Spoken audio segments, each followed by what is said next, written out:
Guys, mayroon tayong curry powder. Haluan natin siya ng ganito lang.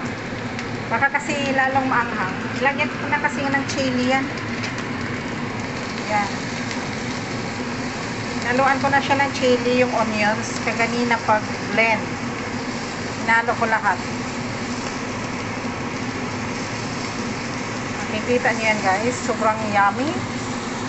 Wow. So, ilagay na natin yung ating manok.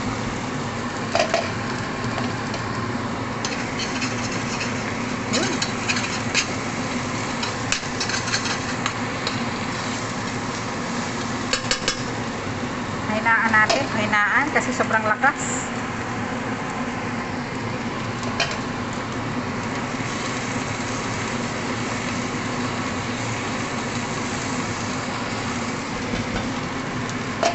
Lagay na natin yung manok guys.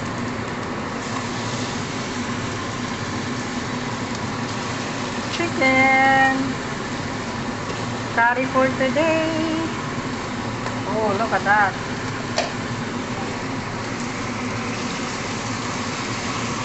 So, hayaan muna natin siya guys, mga 5 minutes. Takpan muna natin to, takpan, tapos open natin mga 5 minutes, tapos hinaan natin yung apoy para masarap ang luto ng ating manok.